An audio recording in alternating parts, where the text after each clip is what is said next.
భద్రాద్రి కొత్తగూడెం జిల్లాలో అశ్వారావుపేటలో దారుణం చోటు చేసుకుంది. అదనపు కట్నం కోసం పూల లక్ష్మీ ప్రసన్న అనే వివాహితను దారుణంగా వేధించారు. పూల నరేష్ బాబు 2 ఏళ్లుగా సరైన తిండి కూడా పెట్టకుండా చిత్రహింసలు పెట్టాడు.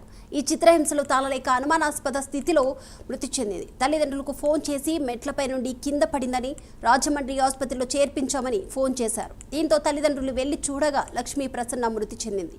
మొదట తల్లిదండ్రులు సైతం గుర్తుపట్టలేనంత రీతిలో ఎముకల గూడులా తమ కూతురు కనిపించిందని తల్లిదండ్రులు వాపోయారు. తమ కూతుర్ని అదనపు కట్నం కోసమే వేధించారని, నరేష్ బాబును కఠినంగా శిక్షించాలని కోరారు. తండ్రి ఇచ్చిన ఫిర్యాదు మేరకు అనుమానాస్పద మృతి కింద కేసు నమోదు చేసుకొని దర్యాప్తు చేస్తున్నారు. అలాగే పోలీసులు ఎస్ఐ కూడా తెలిపినట్టు తెలుస్తుంది.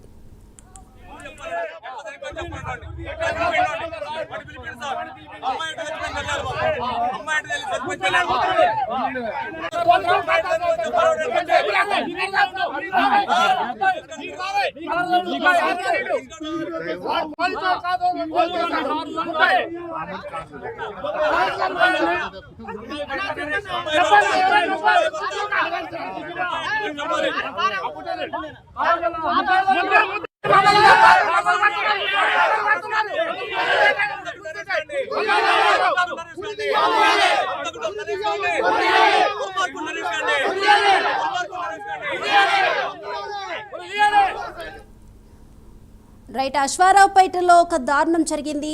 వివాహితపై కూడా భర్త దాడి చేయడంతో, అలాగే ఫుడ్ కూడా పెట్టకుండా దాడి చేయడంతో కూడా ఆమె మరణించినట్లు కూడా తెలుస్తుంది. ఈ అంశానికి సంబంధించి మరిన్ని అప్డేట్స్ అందించడానికి మా ప్రతినిధి రజనీకాంత్ సిద్ధంగా ఉన్నారు. రజనీకాంత్, అంటే 2 సంవత్సరాల నుంచి కూడా అమ్మాయికి ఫుడ్ పెట్టకుండా గృహ నిర్బంధం చేసి మరి తన్ని చిత్రహింసలు చేశారు, అంటే తను చనిపోవడం కూడా జరిగింది. సో దీనిపై పోలీసులు కేసు కూడా నమోదు చేసుకున్నారు. ఇప్పుడు దర్యాప్తు ఎలా కొనసాగుతుంది?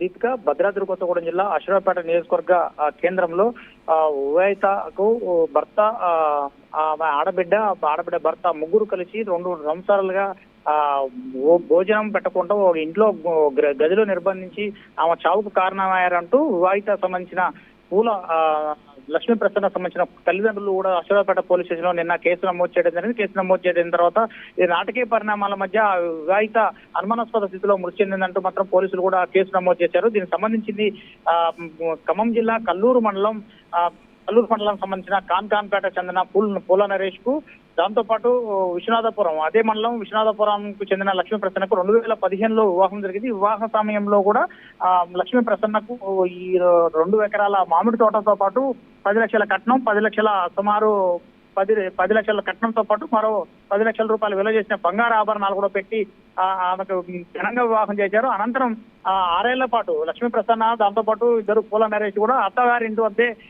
కాపురం చేశారు. వారికి 9 ఏళ్ల పాప కూడా ఉంది. ఇప్పుడు ఆ తర్వాత గడిచిన 3 ఏళ్ల కాలంగా ఈ భార్యాభర్తల మధ్యన పెళ్లైన సందర్భంలో, పెళ్లైన తర్వాత 6 నెలల పాటు సజావుగా సాగిన కాపురం కాస్త ఇద్దరి మధ్యన కలహాల కాపురంగా ఉంటాం. పలు సందర్భాల్లో ఇద్దరు కుటుంబాలకు సంబంధించిన పెద్ద మనుషులు, ఇరు కుటుంబాలకు సంబంధించిన పెద్ద మనుషులు కూడా సర్ది చెప్పడం జరిగింది. ఆ సందర్భంలో కూడా ఇక్కడ ఉంటే భార్యాభర్తలు సఖ్యతగా ఉన్నట్లే అన్న నెపంతో వారిని నరేష్ సంబంధించిన బంధువులు, నరేష్ సంబంధించిన అక్క చెల్లి, తర్వాత వారి బావ కూడా అందరూ అక్కడి నుంచి అశ్వారావుపేటలో ఉంటారు, వారి దగ్గరికి తీసుకెళ్లాలని నిశ్చయించారు. గడిచిన 3 సంవత్సరాల క్రితం లక్ష్మీ ప్రసన్నను పూల నరేష్ అనే వ్యక్తి అతను భార్యను తీసుకొని, కూతురుని తీసుకొని అక్కడ అశ్వారావుపేటకు వెళ్తాడు. అశ్వారావుపేటకు వెళ్ళిన తర్వాత అక్కడి నుంచి సంవత్సరం పాటు తల్లిదండ్రులతో పూల లక్ష్మీ ప్రసన్నను మాట్లాడించారు. ఆ తర్వాత కూడా మాట్లాడించకపోవడంతో ఆమె మనస్తాపం చెందింది. తల్లి ఆ గదిలో కూడా లక్ష్మీ ప్రసన్నను బంధించి 2 సంవత్సరాలుగా అన్నం పెట్టకపోవడంలో జీవోత్సవంలో మరి ఎముకల గూళ్ళ తయారైన ఆ తర్వాత ఆమెను ఆసుపత్రికి తరలించి నిన్న 2 రోజుల క్రితం తల్లిదండ్రులకు ఫోన్ చేసి నీ కూతురు బాగలేదంటూ నరేష్ చెప్పడంతో ఒకసారి అనుమానించారు. ఆ తర్వాత రజనీకాంత్,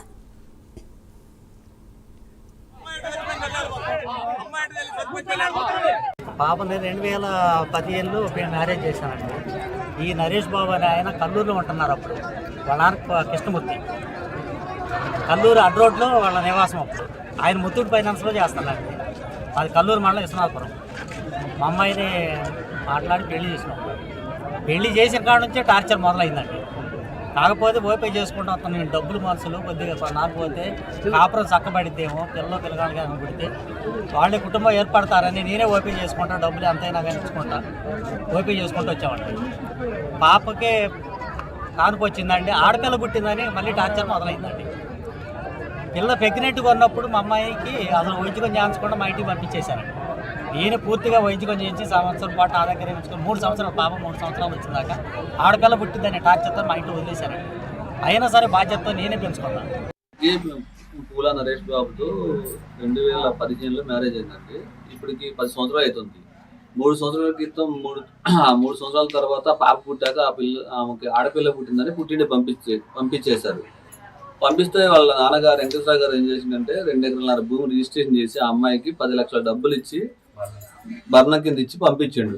పంపించాక కొన్ని రోజుల పాటు బాగానే ఉన్నారు. తర్వాత ఆ అమ్మాయిని ఫోన్ తీసేసుకొని ఫోన్ మాట్లాడకుండా అట్లా హెరాస్మెంట్ చేస్తున్నారు. ఆ అమ్మాయి 2-3 సార్లు ఫోన్ చేసి చెప్తే వీళ్ళు వెళ్ళి అక్కడికి వెళ్ళి మాట్లాడారు. మాట్లాడితే పెద్ద మనుషులంతా ఏం చేశారంటే మంచిగానే ఉంటాడు అని అక్కడ పంపించి వచ్చాక ఆ అమ్మాయి దగ్గర ఫోన్ తీసేసుకొని ఇక మాట్లాడటం ఏం లేదు. వాడి ఇంటి దగ్గర ఉండకుండా కల్లూరులో ఇల్లు 20 లక్షలకి మంచి ఇల్లు అమ్మేసుకొని అక్కడ అశ్వరాపేటలో వండుకుంటా వాళ్ళ బావ వాళ్ళ అక్క వాళ్ళ మాటలు వినుకుంటా వాళ్ళ అమ్మ మాటలు వినుకుంటా అక్కడే ఉన్నాడు. అక్కడ ఉండి వాడి ఇంటికి ఒక కుక్క కాపల ఒక సీసీ కెమెరాలు పెట్టుకొని ఏ బంధువులను రానియకుండా ఒక కార్డు తీసుకోనియకుండా ఇంటికి రానియకుండా ఏ ఫంక్షన్ తీసారంటే వాడొచ్చి ఇక్కడ ఫంక్షన్లో వచ్చి అందరితో కలిసి మంచిగా నటించుకుంటూ వెళ్ళిపోతాడు.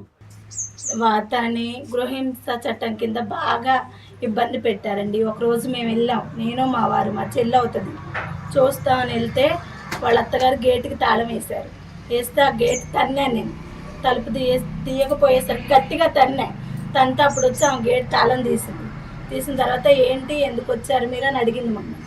అడిగితే నేనన్నా చూస్తానికి వచ్చా, మా చెల్లిని పిల్లని చూపించండి, ఎప్పుడు వచ్చినా చూపించరు ఏంటని అడిగా గట్టిగా. అడిగితే అప్పుడు ప్రసన్న అరే లక్ష్మి అనంగలోనే తను బయటకు వచ్చింది. వచ్చి మమ్మల్ని చూడంగలోనే అసలు తను ఎలా ఉందంటే అసలు బక్కగా నన్ను రూపురేఖలే లేవండి. వచ్చిన తర్వాత ఏంటమ్మా ఏంటంటే ఒకటే ఏడుస్తుంటే నేను మాట్లాడడానికి కూడా వాళ్ళ అత్తగారు రానిలేదు, మమ్మల్ని దగ్గరికి రానివ్వట్లేదు. ఏంటమ్మా అని అడిగితే చెప్పట్లేదు. నేను పక్కకి వెళ్ళి మాట్లాడదామని వాష్రూమ్కి వెళ్దామని అడిగాను. అమ్మ వాష్రూమ్స్ ఎక్కడరా ప్రసన్న అంటే నువ్వెందుకు వెళ్ళాలి నేను తీసుకెళ్తాను మీ అక్కనని తను వచ్చింది. మా చెల్లిని మా దగ్గరకు కూడా రానిలేదండి.